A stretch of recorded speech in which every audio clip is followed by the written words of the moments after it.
Hello, this is Mrs. Sargent, and this is lesson 3.6, Families of the Periodic Table. So when you hear the word families, you might think about your own family and a family reunion. You might think about families on TV or in movies like The Incredibles.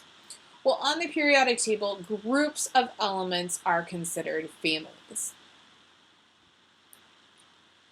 So elements in the same group, which is a vertical column, have similar chemical and physical properties. Elements are most stable when they have a full octet of 8 valence electrons. All atoms want to have 8 valence electrons because 8 is great.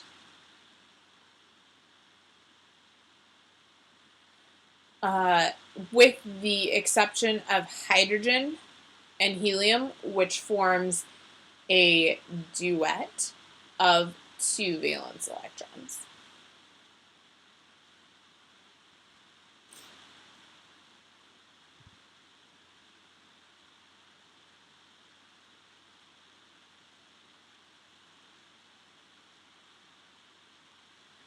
Ions are when an atom carries a positive or a negative charge because it has lost or gained electrons. So here at the bottom we have a sodium atom.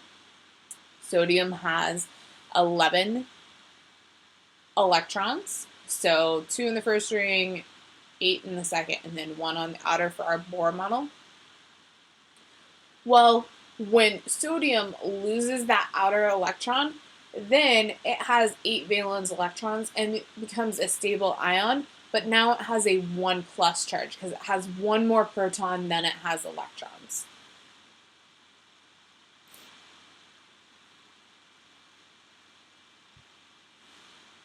So our first family of the periodic table are the noble gases. The noble gases are located in group 8A, and since they're in group 8A, they have 8 valence electrons. Noble gases are stable and unreactive. They're not going to react with other elements because they have a full octet of 8 valence electrons. So they don't need any because they're already great, they're already noble. That's why they don't really associate with the rest of the elements on the periodic table. Kind of if you think about royalty and nobility, they don't always associate with the common people. They kind of keep to themselves. The electron configurations for noble gases are going to end in P6.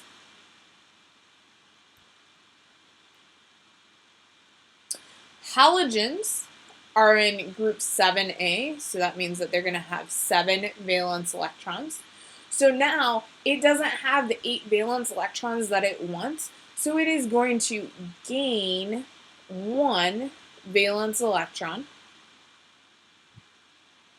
to form a 1 minus ion, because now we have 1 more negative charge than we have positive, 1 more electron than we have protons.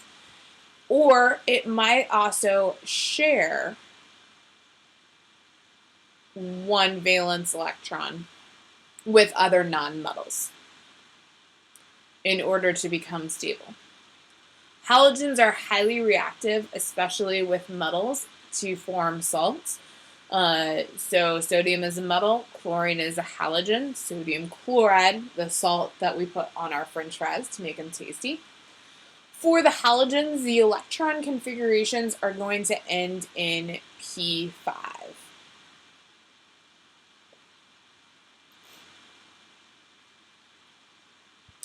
The oxygen group is located in group 6A, which means that it's going to have 6 valence electrons.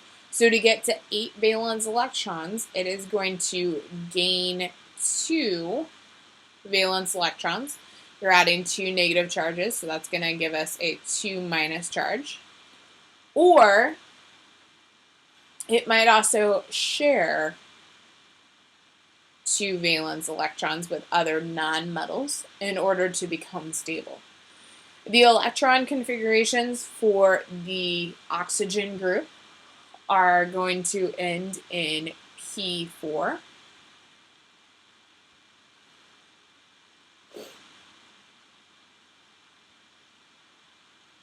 The nitrogen group is located in group 5A, which means it's going to have 5 valence electrons. The nitrogen group is going to gain 3 valence electrons to form a 3- ion, or it might also share 3 valence electrons with other nonmetals in order to become stable. The nitrogen group electron configurations are going to end in P3.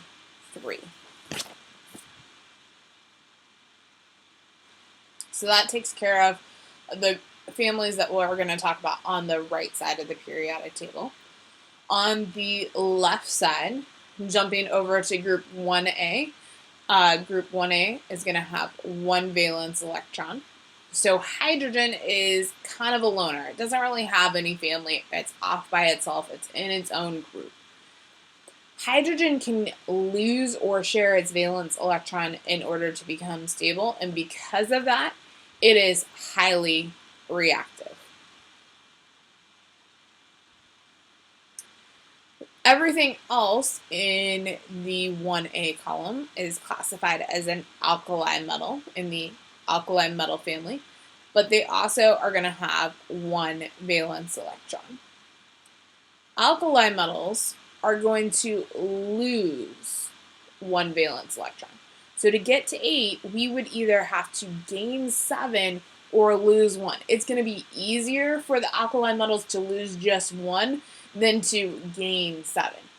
This is going to cause it to have 1 less electron than it has protons, so it is going to give it an overall 1+ charge for the ion. Alkali metals are highly reactive, especially with water. The electron configurations for alkali metals are going to end in S1. In group 2A, they have 2 valence electrons. The alkaline earth metals are going to lose 2 valence electrons to form a 2+ ion.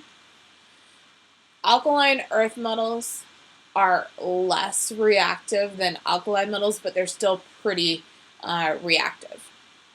Electron configurations for the alkaline earth metals are going to end in S2.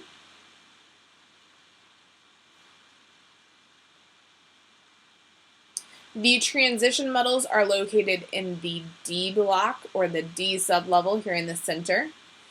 And transition metals are going to lose anywhere from 1 to 6 electrons, and this is going to cause them to form anywhere between a 1+ to a 6+ ion. So our transition metals can have multiple ions, and that's why there's a lot of variability, losing anywhere between 1 and 6 and forming anywhere between a 1+ to a 6+ ion. The electron configurations end anywhere from D1 to D10, somewhere in that D sublevel in the center. The inner transition metals are located in the F block, or the F sublevel, down here at the very bottom. The top row of the F block is called the lanthanides. Lanthanides are silvery metals with high melting points, and these are located in energy level 4F. The second row is called the actinides.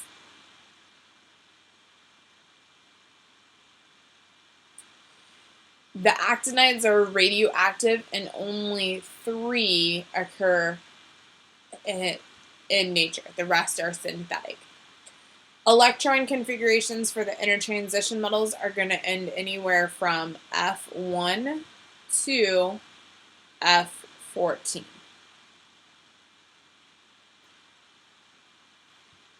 So you have a periodic table in your packet to color.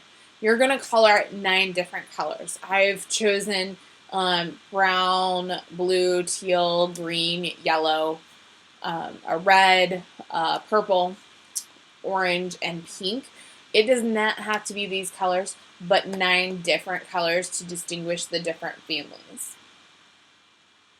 So we start off with, in the 1A, our hydrogen here in the brown.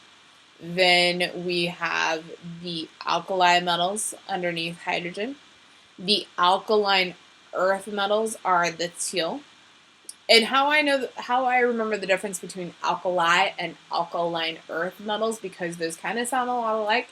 The alkaline earth metals are the line between the S sublevel and the D sublevel. The transition metals are here in the center in the green. The inner transition metals are the yellow down here at the bottom. The halogens are the red here in the 7A column. The noble gases are the purple for nobility, royalty in the 8A column. And then you do not have oxygen or nitrogen in your key, so go ahead and add those to the bottom. Oxygen is here in the 6A column in the orange, and then nitrogen is here in the 5A column in the pink. So go ahead, pause the video so you can color in those families. Again, it does not have to be these specific colors, but just 9 different colors is what you're going to want to color it. You have practice to work on regarding the families of the periodic table. So be sure to take a look at that. Stop by and ask me if you have any questions, or ask me in class next time. Thanks. Have a great day.